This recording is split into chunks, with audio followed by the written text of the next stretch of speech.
Support WrestleTalk. Ass man. What button did you just press? Main camera. Has someone changed main camera to ass? Look, genuinely, look, main camera. Yeah, main camera. You get your feet under the table. Genuinely. And you suddenly start trying to bury Pete. I pressed that one. Ass man is over here. I'm not that bad. Well, I don't know what's happening. We've got a hacker, I think, who just wants Pete's ass. But we are here to talk about WrestleMania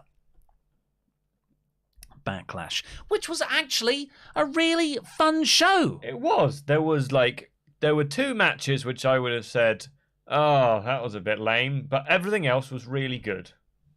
Do you want it a bit closer? Just a little bit closer. Okay. A fist away. A fist.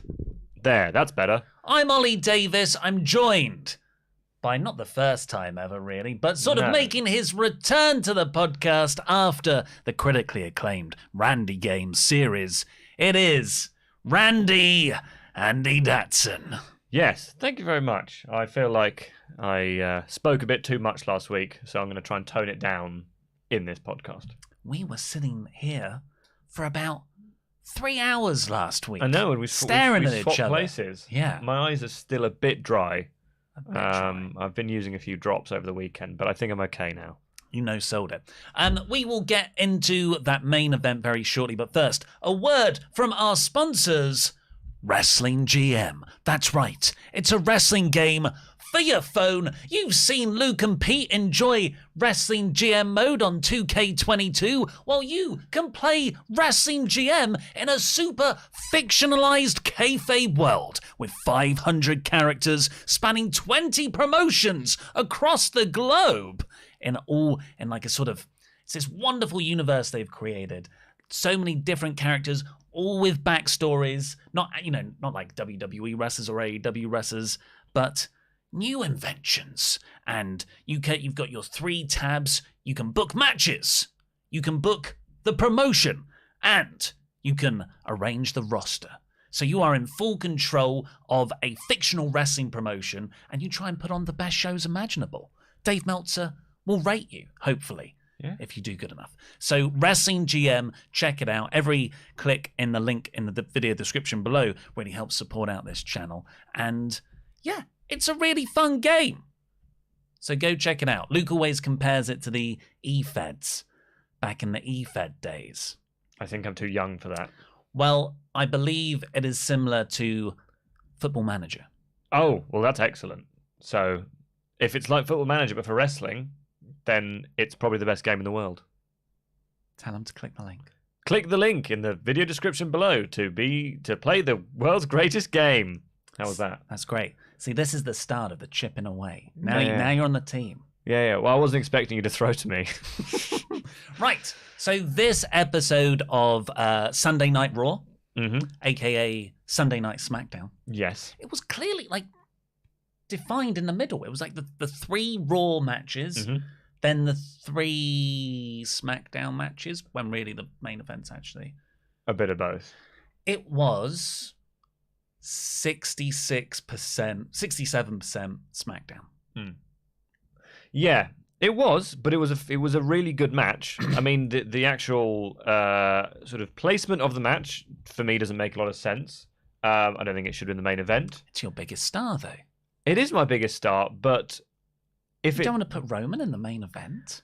Obviously, I want Roman in the main event. You but want people to leave? If you're setting something up, then you should have Roman's team at least lose and not just go over clean, because then that just feels like a 6-man tag on Raw. This needed to have a big finish and a finish that kind of was like, oh my god, that's a big thing. But it was just, oh, Roman's pinned Riddle.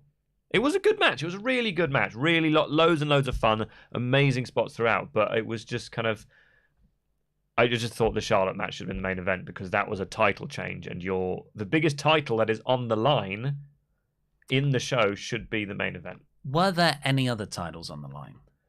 Because what I did is I wrote that, I said No. In my review, I just wrote that line and I never fact checked it. No, though I don't think so. Madcap Moss wasn't on the line. Cody was not on the line. Omos, nothing on the line. AJ and Edge. AJ, nothing on the line. Yeah, so it was the only title match, and it was your fourth match. I mean, yeah, so this has been a subject of debate, really, after the pay-per-view. What should have main evented? The six-man tag or the... Are you trying to make yourself taller? No, but I was sort of looking up at you. I think someone's put the... So you can play this game, right? Okay, let's bring it down. Right, anyway. You've got your undeniable biggest stars in this. Brandon Thurston can bust out a load of Google search traffic metrics to show that everybody searches for Roman Reigns. Yes. Way beyond everybody else. So there's that argument of putting them in the main event. But I agree. I think really this could have been the opening match. Easily. Just because there's, like you said, nothing on the line. And Roman, this report always sticks in my mind that he wants to either open or close shows. Yes. Which, that's how he feels special. Put him at the front. I would make Seth and Cody the second to last match. Yeah. And then finish on Ronda and Charlotte. But going into this, I think this is easy to say in hindsight, because going into the match, the show, I think, Ronda versus Charlotte has not been a good feud. No. I think it was inevitable that Ronda was going to win. I think the crowd could have very easily booed the match and booed the finish. So WWE, do they want to close their show on that note? So that's why they might have put it in at third from the top. Possibly, yeah. But I think Cody and Seth was a good choice for the opener because the you get the Cody pop, and he is so over. I thought, especially in this match, and so I can absolutely see why they did that. But yeah, I think the best choice for the opener would have been this six-man tag because it was so hot. The whole match was just so quick. And it was just a perfect premium live event opener. And yeah, I can absolutely see why they wouldn't want to maybe risk the Charlotte Ronda to go on last, just because it hasn't been the hottest feud, and the reaction on Twitter or on social media in general hasn't been very positive. But then at the same time, it is your main title, the main title that is being defended on the card, and it's Ronda and Charlotte. And it's an I Quit match.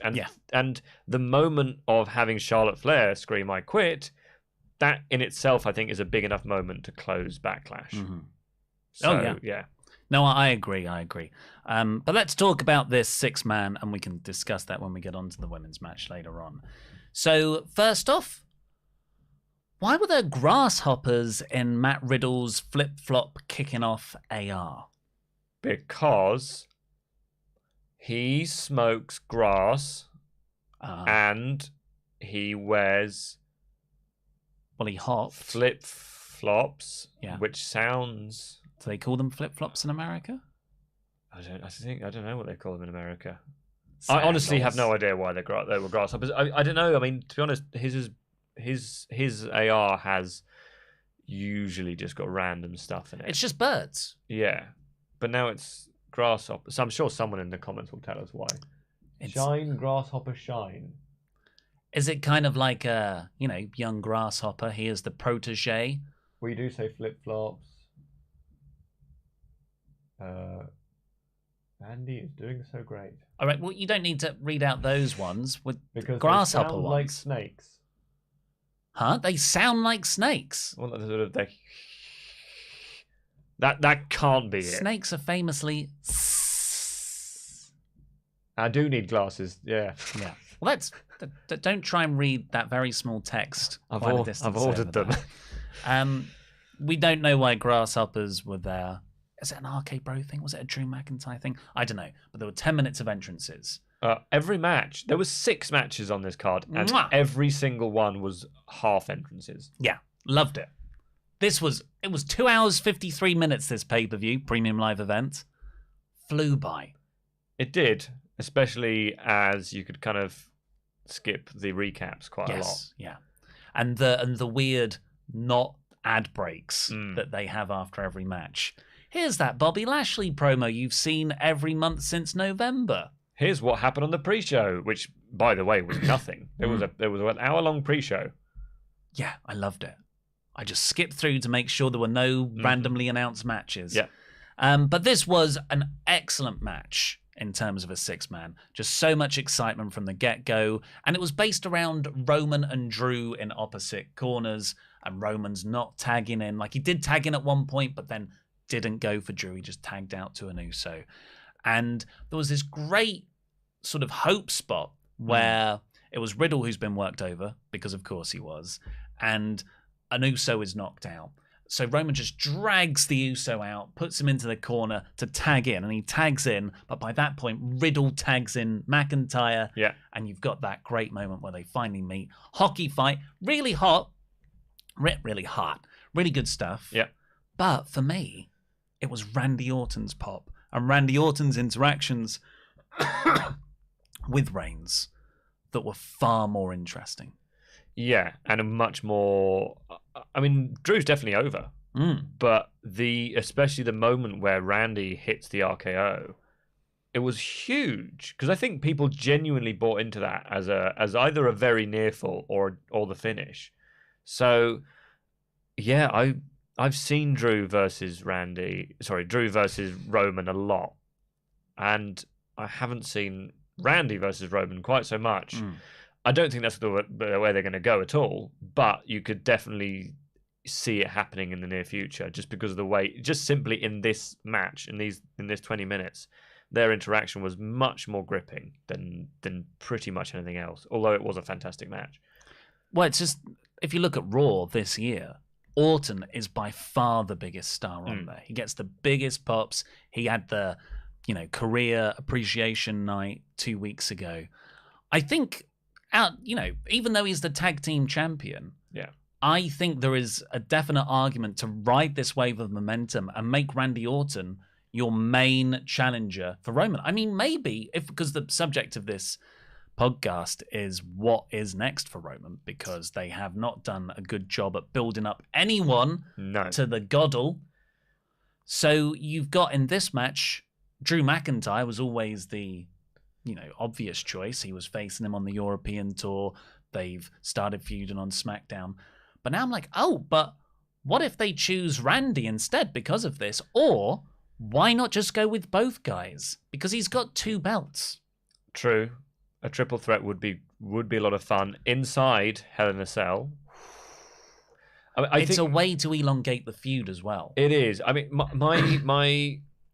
my guess would be that it would be Drew at Hell in a Cell. Because while it's not, Hell in a Cell? it's not, because it's not one of because that keeps the Usos out. That will definitely work. Yeah, it always works. Because and while it's not a big 5 pay-per-view, I think they just see them going inside Hell in a Cell as a really kind of big moment. And I think Drew could Claymore Roman through the cell. There's lots of the spear through the cell. There's lots of kind of good moments for those two. So I think that'll probably be the match. I think Roman will win again. I don't think Roman's dropping his belts yet. Money in the Bank. I don't know what the plan is, but I wouldn't be surprised if it's Cody at SummerSlam. Oh, so this is the other thing. Obviously, you've got Drew, Orton in the sort of short term. I don't think either guy is beating Roman. No. You've got The Rock in the very far distance, if that even happens. So that only needs 1 belt, I think. If any. But the belts were unified. Were they? But they are unified, but there are still 2 of them, so I think he can lose 1 at a time. I'm disappointed that he hasn't introduced a new belt with the half flowers. And half. With the flowers around the side. Right. Or do you remember the old women's championship where Lay Cool had it and they each held a half of it? He could combine the belts and have half a blue strap and half a black strap. I think at this rate, just give him a giant gauntlet for his Superman fist, and he can have little belts. 5 gems on it. Yeah. Nice. So you've obviously got the Universal and WWE.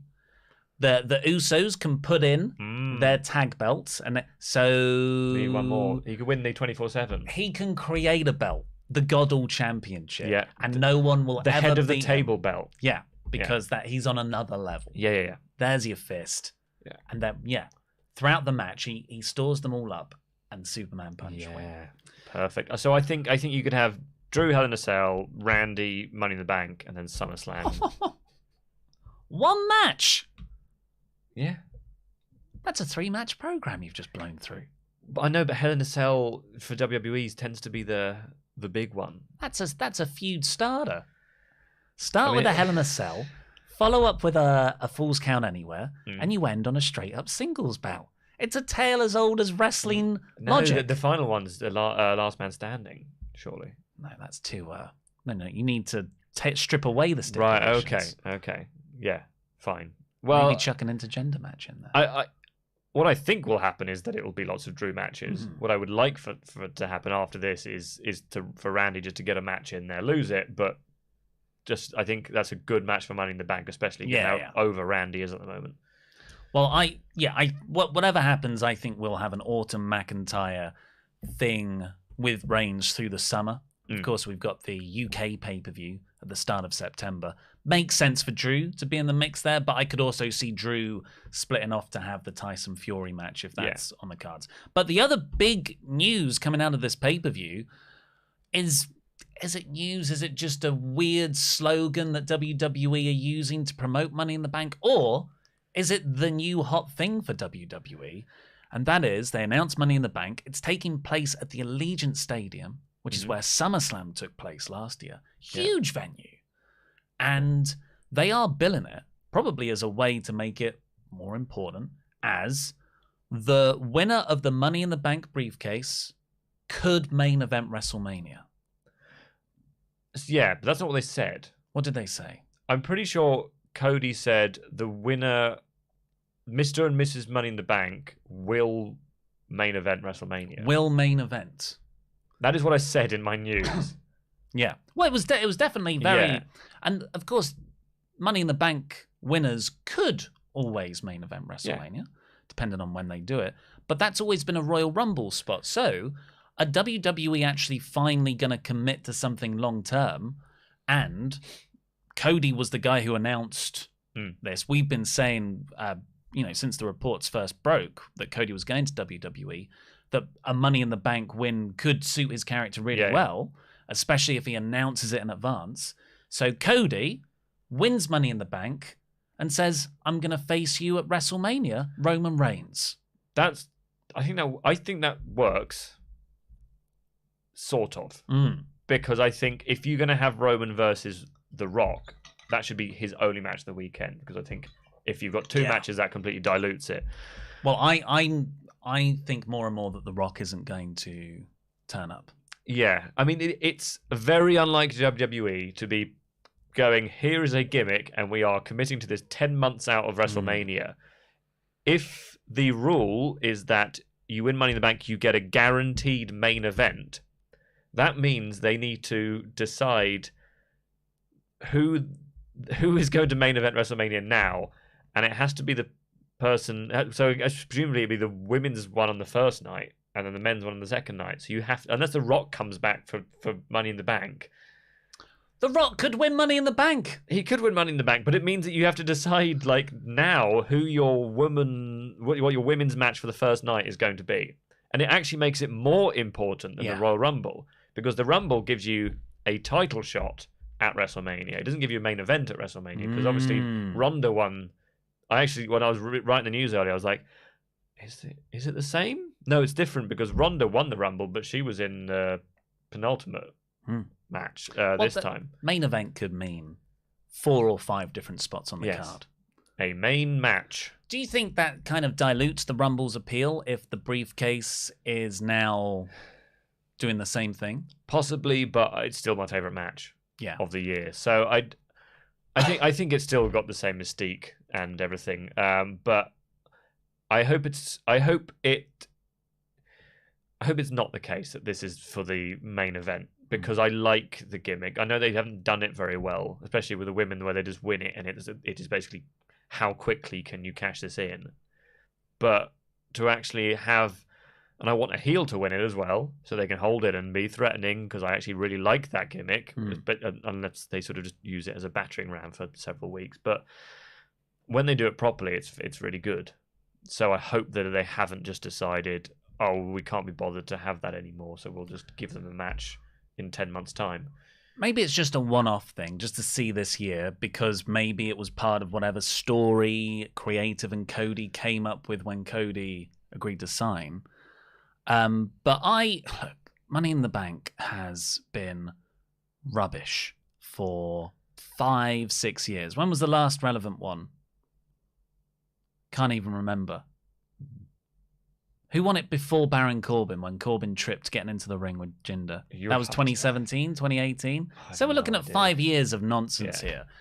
And if they're going to treat it seriously, and Cody's like, I'm going to cash this in advance, WrestleMania main event, I think that's a fantastic story, particularly for Cody's character. It is, but for me, Money in the Bank, I know it still hasn't really been that for a while, but it is still the thing that the kind of the guy and the girl who deserves more wins, so that they have that kind of opportunity at a title shot.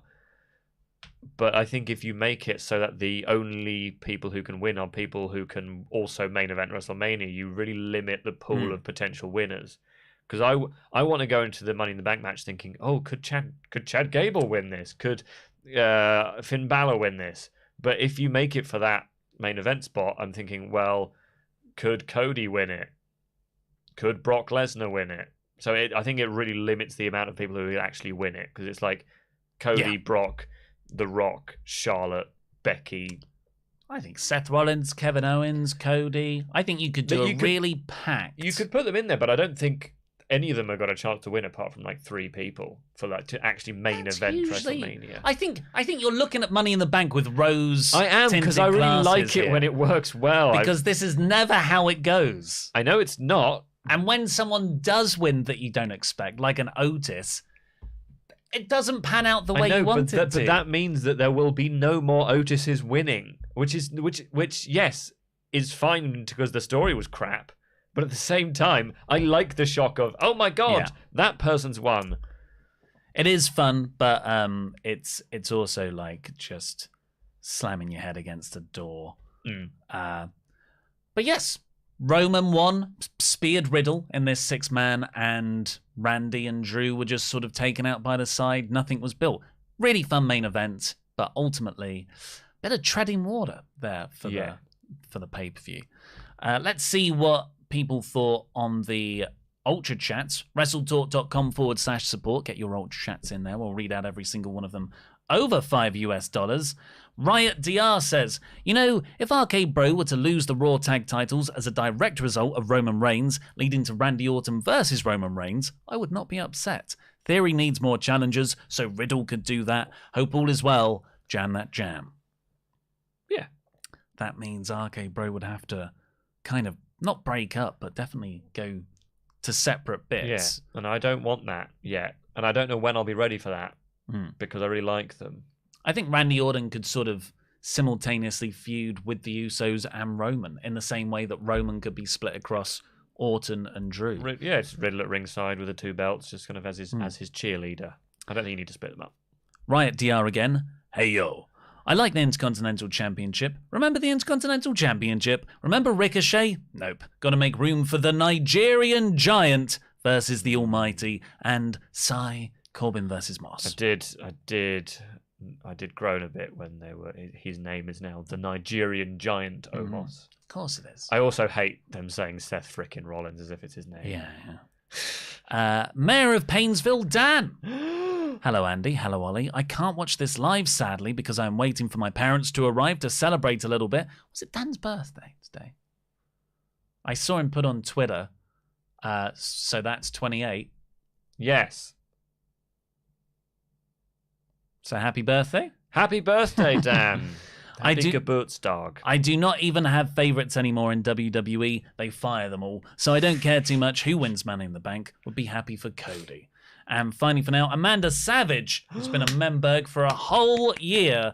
Real Andy Datson fans have WrestleTalk.com as their homepage, so they can get Andy's up-to-the-minute breaking news all day, every day. Well done, Andy. Thanks, Amanda. I hope you enjoy covering Raw tonight. Do you want to say some words to your hundreds and hundreds of Randy... What do you call them? Randy fans? Randaholics? Someone did give me one once, a fan name. The Dat Sons? Yeah, the Dat Sons works. Suggest, because I've forgotten. There was one that was quite good. I don't know. Randy fans for now. Thank you very much for your support. It was very, very nice to see every single day. And I think it was so much more positive than I could have expected, which was very lovely to see. And I hope that I do you all proud. And I hope that I do you all proud. Well, the best way to support Andy and WrestleTalk today is to check out Wrestling GM. It's a GM game for your phone in a fictional universe with 500 fictional characters across 20 promotions across the whole globe in many different countries. They've built up their own lore, their own unique backstories for each wrestler they've got in the game. You choose them. You book them to your promotion. You book them in feuds against other wrestlers. You do all the tinkering that Football Manager or the old E-Feds was so great for. Yeah. Wrestling GM. Check it out now using the link in the video description below. Please, every little click really helps support the channel and support us. And it's a great game too. And it's wrestling. It is wrestling. I think I'm going to go with Fandies. Sorry, I forgot to mention. Fandies. Ability to create your own custom wrestler and to create your own fantasy wrestling universe your way. So I guess you could, if you're going to create a wrestler, you could create Randy. You could create Oli. People have created some of us in the office on WWE as well. Mm. You can do that for me as well if you like. But yes, click the link in the description below. You could try booking a Randy Games of your own in Wrestling GM and see how that plays. See if I actually still keep winning. Yeah, see how that plays. Well, you can book you to win. Oh, can you? Yeah. Oh, okay. I didn't know whether it was like a simulation thing. No. It's you book to win, nice. and then you see how that plays with the fans, whether you're pushing someone too hard. Don't think you are. No. I think it's perfect. You ran through all of us. I know. Right, the rest of this show, WrestleMania Backlash, no pre-show, thank God. The opening match was Cody Rhodes versus Seth Rollins. I really like their WrestleMania match. Mm-hmm. A lot of people said it was, one of the top 2 to 3 best matches of the weekend. But I think most of it was because of that it's Cody pop, which is undeniable. But I preferred this second match just because it had a bit more substance for them to work with. There was no feud in the previous one. It was just, here's 2 guys that have a match. But now it had all that month of story since. And it worked because while it was kind of like a sort of goofy Seth going, oh, I didn't have any time to prepare. You can't, that's not fair. I needed more time. It wasn't fair for you to just bring him on me like that. I think that actually really worked because the beginning of the match, you have all those sort of Cody going for all his sort of signature moves, Seth ducking out of all of them, and it did rile the crowd up, and it did rile Cody up, and it really worked. And Seth was so booed in this match, so I think it really worked. I think it, like you say, the WrestleMania match had the kind of fanfare of oh my god, it's Cody, but actually as a technical match, this was a better watch. Especially because of how back and forth it was. Yeah. All these counters. It wasn't just Seth doing the counters. It was Cody too. But, telling that story that, when I can prepare for you, I can really nearly beat you. My 2 favourite spots, there was this Cody's disaster kick that he springboards off the middle rope for. Seth caught him. Yeah, on the shoulders. On the shoulders for a buckle bomb.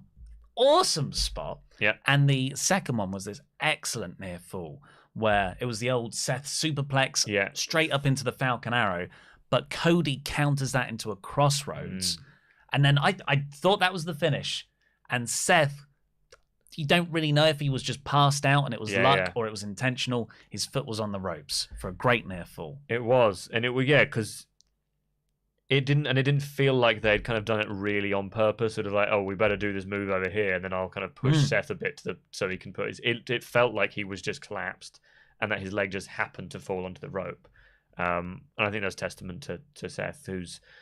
I think his injury selling can be questioned at times, but his actual wrestling selling is one of the best.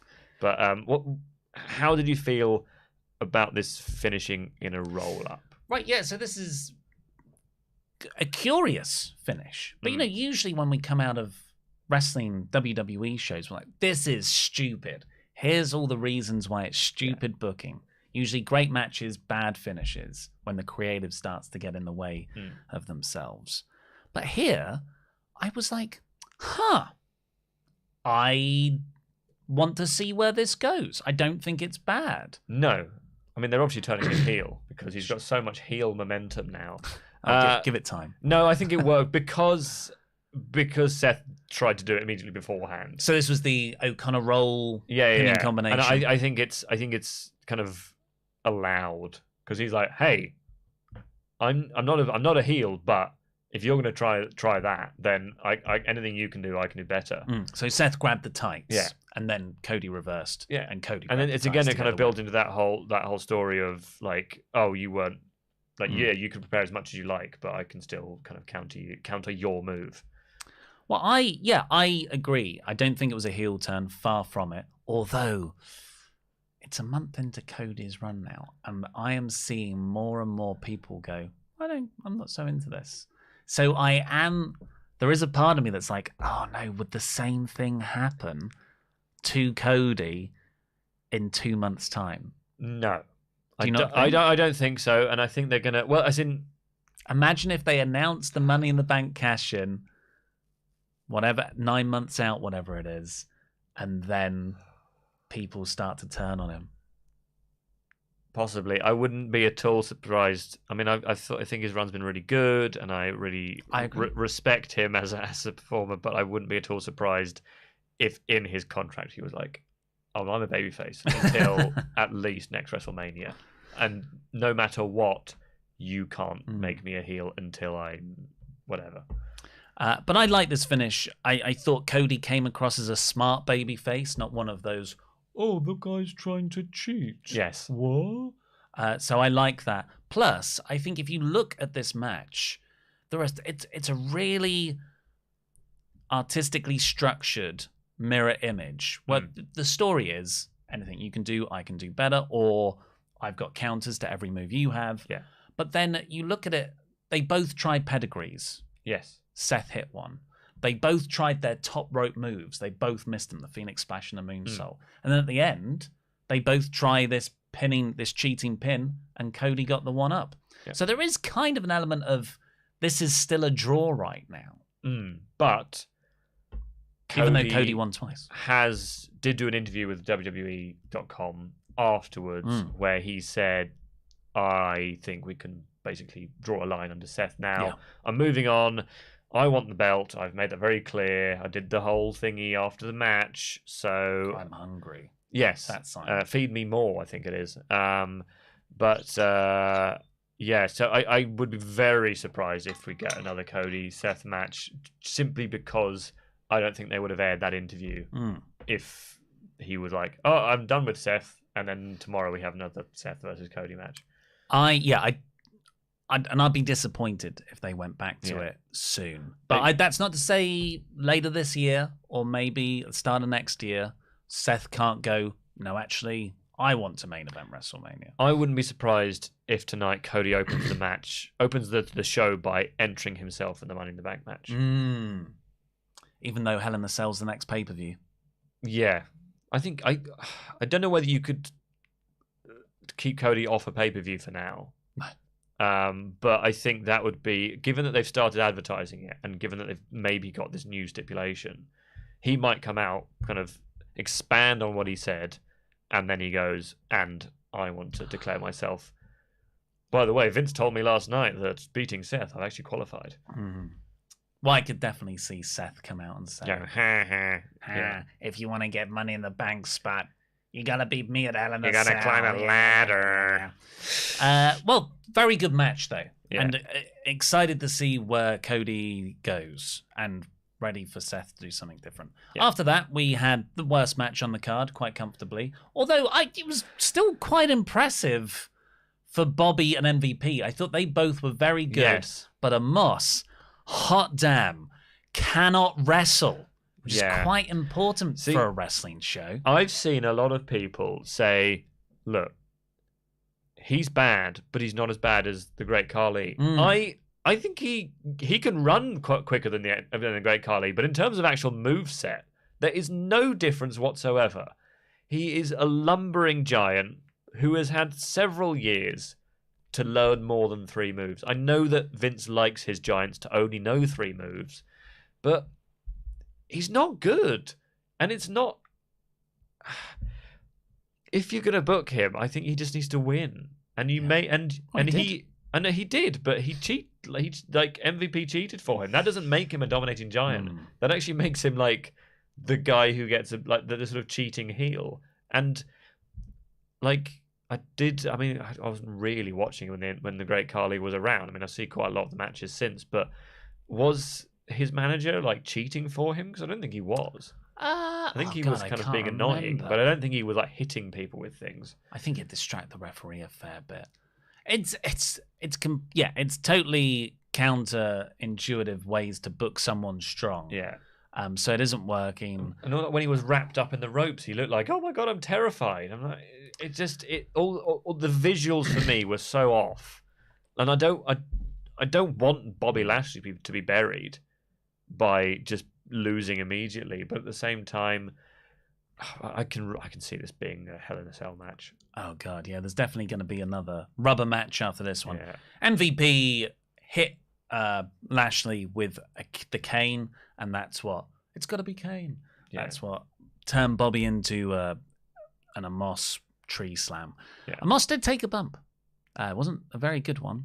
No. An Uranagi from Lashley. And Omos just did the teeniest hop up and fell back. I feel like it was more like a spine buster, but one-arm spine buster thing. Standing. You can see what even Bobby Lashley can't really like get Omos up for a proper bump. No.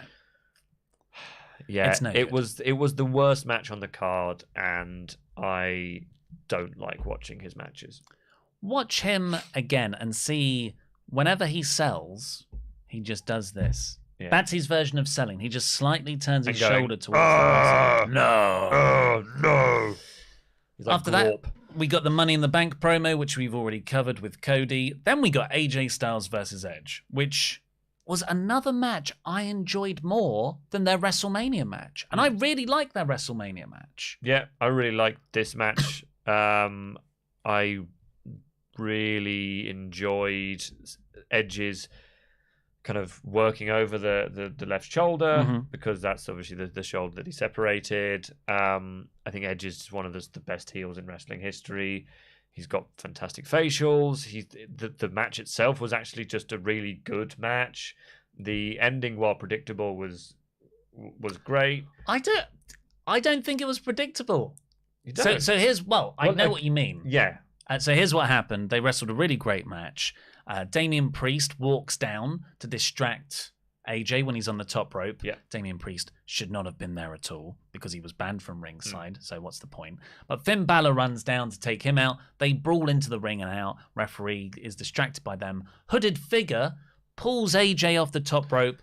AJ falls into Edge. Edge chokes him out to win. And then the commentators very expertly are like, who is this guy? And I'm like, who is this guy? Who is this guy wearing Rhea Ripley's trunks, you mean? I didn't see that. Did you spot that right away? Yeah. I mean, to think honest, I knew it was Rhea Ripley anyway because I watched the show after writing the news. Oh, if you didn't know that. I absolutely would have done. Sean's been reporting this for weeks. It could have been Ciampa. No. I was like... No, it was... Because the commentary were like, who is this guy? Without sounding like a weirdo, it was a clearly feminine lower body. Like, and I think that she was also wearing Rhea Ripley's gear. Let me look at this picture. So Edge versus AJ Styles. Well, while you do that, there was one moment which I thought was, or a couple of moments. So the whole idea was that AJ couldn't really do anything with his left arm. Mm-hmm. He hits the Styles Clash, which requires your left arm a lot. And then he tried to go up for the phenomenal forearm, which he hits with his right arm, and he decided that he couldn't hit it. Yes. No, no, I no. didn't think... It was so he could, because usually slingshots using No, I know, both but arms on on the other top one, rope. he was whacking him and then picking him up, and he's got to like put his arms behind there and do that. And then he was like, "Oh, I can't possibly jump." He obviously had some mobility, but he didn't have enough mobility to do okay. that part. I really enjoyed AJ's one-arm selling, because so often, Seth Rollins style, wrestlers will sell their body part, but then still use. Yeah. But then they go, afterwards. But AJ did a much better thing where he's like, I can't use this arm. I won't use this arm then. Yeah. And just modified everything to work around. So that's why he went up to the top rope, and this is why when this interference happened. So you think that is the undeniable silhouette of Rhea Ripley? I thought it was an undeniably female silhouette, and I knew that the rumor was that it was Rhea Ripley. You don't look at that and think that's Ciampa's body? Not even slightly. I guess the beard would be Well, pushing yeah, out and the bottom. and the other, the other parts. Other parts? You can't see any other parts. They're just legs. Yeah, but The bottom. is more muscly than Ciampa's bottom. Ciampa's got a muscly bot. He does, but also Ciampa, while he's not very tall, is taller than Rhea Ripley. I'm trying to find a better picture of just her standing. Well, anyway, I was worked beautifully. You thought I it, thought you it thought was it was Ciampa. Ciampa. Okay. Well, I thought it was either Ciampa or someone else. Mm. But the commentary did enough misdirecting to go, who is this guy? Yes. But I was not thinking Rhea Ripley. I Did thought she it was well have done. black hair before this, or did she have blonde hair before this? She's definitely changed something in her Yeah, look, I think it's because black, her face looked sort of paler. dark black purple hair. Yeah, but I'm very interested to see what they do. I do still hope that they do add Ciampa, because I feel like he's directionless. Mm-hmm.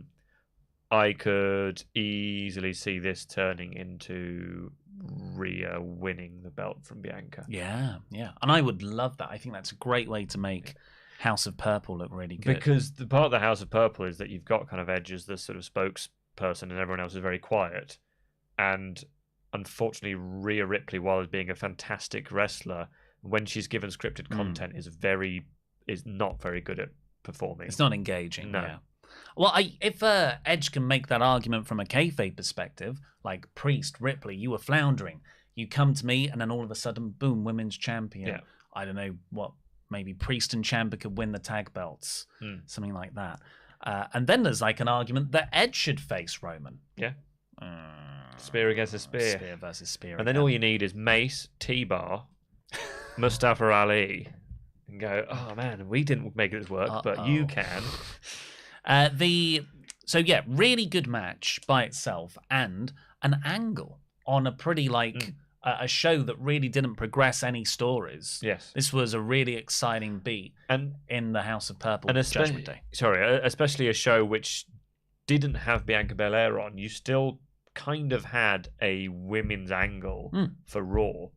And so tonight I wouldn't be surprised to see Ripley confront Bianca. Well, Liv Morgan tweeted out a Too Sweet. And they haven't really done anything with AJ and Balor as this new unified thing. So I think we could be on our way to a pay-per-view match of Edge, Priest, and Ripley versus AJ, Balor, and Liv Morgan. And then Ciampa interferes, so then he adds another one. Every pay-per-view, it's just a new another one. random guy getting added. Yeah. And you'll go, who could that be? With the giant beard and the... No, well, next time he'll look like a woman as a silhouette. Who is this girl? Oh, I thought it was Tamina. Massively bearded Ciampa. Yeah. After that, we got Ronda Rousey versus Charlotte Flair. Third from the top of the card. Definite argument to have made it the main event, given that the star power of both of them, the I Quit stipulation, and the title change, and the only title match on the card. But as we said in the intro, I think I can see why they didn't make it that. This exceeded expectations. Massively. It was far better than their really quite bad WrestleMania match. And they lamped the hell out of each other. It was a fight. And do you know what I really like about no DQ matches is when they go, oh, we don't have to be in the ring. Because while obviously it's easy to see when it's in the ring, if I was having a fight with someone that was a no DQ, I wouldn't go, well, I better stay in the confines of this ring. I would go out and get as many weapons to hit someone with as possible. And that's what they did. Yes, there were goofy moments like the lightsaber duel where Ronda was like, I got a stick. And Charlotte goes, well, I've got 2 sticks. And it's like, dun, dun. yeah. And then instead of kind of doing like a kind of duel, she just went, oh, now I have a double stick. I thought I was like, oh, I kind of would have preferred a actual, I don't know. I know that would have been stupid, but at the moment, you want Phantom Menace again. In the moment, I wanted Duel of the Fates to start, and I wanted her to somehow glue them together so that she'd be like Darth Maul, the most underrated Sith Lord. Are you looking forward to Obi-Wan Kenobi coming out in a couple of weeks? So you're not that bothered. Anyway, yeah. So that was goofy, but actually all the stuff in the crowd. Ronda was busted open in her eyebrow at one point. The natural selection to the chair was good. It made the natural selection actually look like a good move. Ronda not saying I quit in the figure 8 was big. I mean, I always saw the chair was next to her, but like the kind of actual, there were some moments where I didn't think Ronda was ever gonna say I quit, but it was sort of moments of peril. And while the finish, if you look closely, is rubbish, it works for me. Because the chair wrapped around the arm bar, but really the chair had no. Yeah, if you zoom in slightly, actually, if you look at check out my news later, you see that actually the chair has 0 effect whatsoever. It's not like kind of when you jump on someone's neck with the chair in it. Pillmanize, yeah. Yeah, it didn't quite work, but anything through a chair in WWE kayfabe is more painful. I agree with everything you said. Other really cool spots in that kendo stick fight. Ronda trapped both the sticks and did a sort of belly to belly on Charlotte onto the ramp. And as she caught Charlotte just went, "Oh, S word," really loudly. There was a powerbomb from Charlotte on the barricade, which was really good. I thought Ronda's selling was very good throughout. People don't really talk about that, but she is great at just ragdolling herself. It is, I feel like you notice that with people who have done MMA. I mean, Brock is one of the best sellers because I feel like he just knows what it's like to be in massive pain so that he can do it. What did you think of the kind of the dialogue in the match? Like, I was hoping you'd say that. Mother's Day. Mother's Day. Have a great Mother's Day. And that was like Ronda's power up moment. Yeah, and then she was like, and then she had her in the armbar, and then she went, no, I'll never quit. I was hoping you would say that. And then kind of twisted her arm more. Like, I quit. Yeah, because they had the gimmick of the microphone nearby at all times to catch the I quit words. It did have the dialogue that I honestly miss from the pandemic days, the lockdown days, when wrestlers could just do these weird Shakespearean dramas. Well, also, Ronda... It's not what she said, but she hasn't. I know she's a kind of badass, but she hasn't got a very badass voice, so it always comes across as a bit dorky. She lacks inflection. Yeah, like I was hoping you would say that. It's not like Batman saying it. Sorry, I just remembered the best spot of the match when Charlotte threw a freaking TV camera at Ronda. Yeah, and it literally hit the kendo sticks. So good. I've never seen that before. They brought into the crowd. Really fun match. The crowd weren't into it. They were into certain spots. They were into the title change. But most of the time they were more into "we want tables" chants. Yeah. And that is unfortunate. And, I do feel annoyed at the crowd for that. But at the same time, it's not a good story. What do you expect? You can't you can't just say, here's 2 people you haven't gotten behind having a match with no good story. No. So it's kind of a problem of WWE's own creation. Yeah. And I know, so the title of this video is "What's Next for Roman?" But what do you think is next for Ronda? I mean, without spoiling my news, Charlotte's going to be away for a bit. Fractured radius, they announced on the show. Yes, which is a real thing. That's the only bone I've ever broken, my radius. I've never broken anything. Well done. Apart from many hearts. So Charlotte's going to be gone for a while. So that leaves Ronda with a really small roster of people to face. There is Lacey Evans, who we don't know what her character is now after she returned.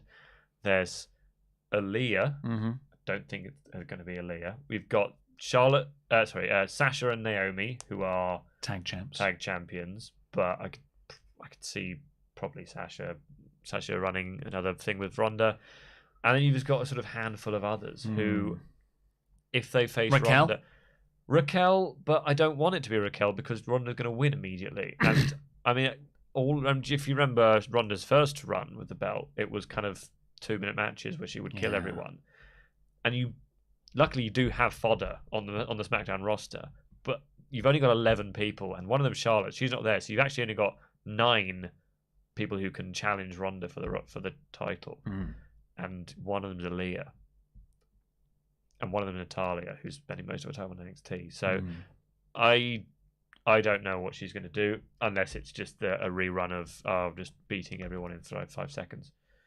I'm not excited, whatever it is. No, it's not always about the challenger making the feud. It's about the champion, and I've just not been into Ronda, I'm afraid, since her return. I would be excited if Ronda had a good manager. Yeah. Because that's what she needs, because Ronda is not a talker. She was brought into the company before she'd had a lot of promo training in the start, and then she left, probably didn't do any promo training for 2.5 years, or however long it was that she was gone for. She comes back, and it's probably worse. She's not a good promo. Yeah, she doesn't really care anymore either. Interesting note from Pat McAfee. Pat McAfee and Michael Cole, by the way, I thought were very good.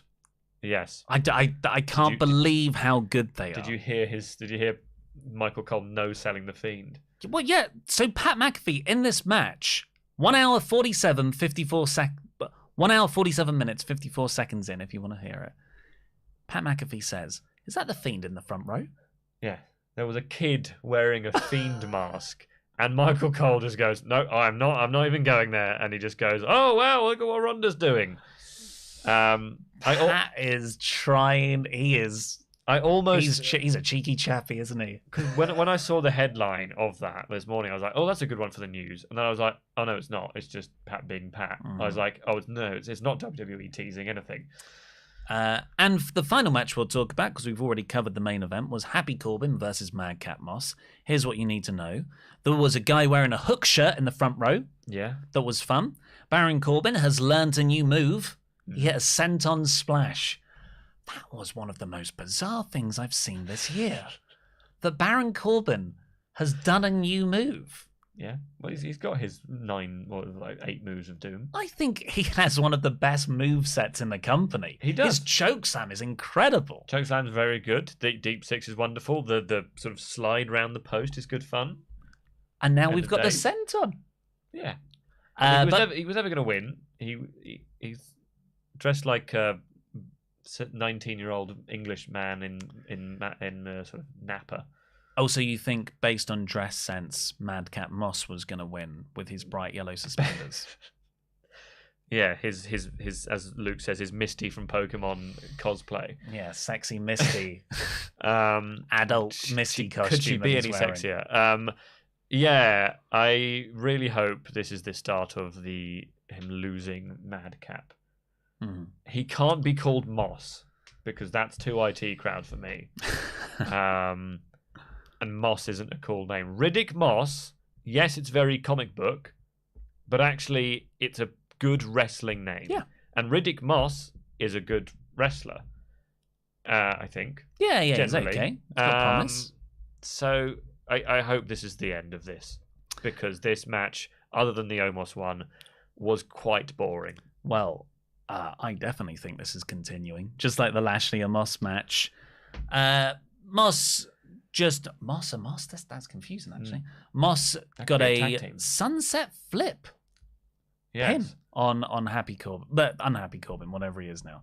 So I think that will continue. But yeah, I think we'll look back on the costumes that these guys are wearing in just like 2 years and go, man, that's dated.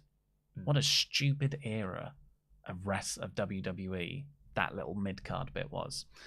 And then we had the main event. Overall, I gave this a 70%, which sort of translates to a 3 out of 5 if you're keeping score at home. AEW pay-per-views generally are about 90% or more, if you want a reference. But, considering how lackluster the build was going in, I thought WWE really over-delivered in the in-ring wrestling part of this, and it was under 3 hours. Yeah, that was the best thing about. No, honestly, it was a pretty. I would say one of the better shows they've done this year. There was, yes, I think both WrestleManias were better. Yeah, I mean the Omos match was, I would actually say, bad. The Moss match was a bit boring, but other than that, I thought all the other matches were very good. So I would I would sort of say 3.5 to 4 out of 5, especially WWE standards. Well, let's see what your Ultrachat thoughts are on the rest of the pay-per-view. My tablet's died, which is why I'm looking over here now. Big Red-Eyed Machine, Menberg for 9 months. So there's no one for Reigns. So let's bring back the Armageddon Hell in a Cell. Who are your other 5? And Ripley joining with no one, number 1 to feud with. Hashtag one for Oli and Oli for 1. So 5 people. A 6-person Hell in a Cell match. So you pick one and then I'll pick one. Well, if it's going to be the biggest, Drew, Randy, Kevin Owens, Edge, Ezekiel, Seth. Sure. And Ripley joining with number 1 to feud with.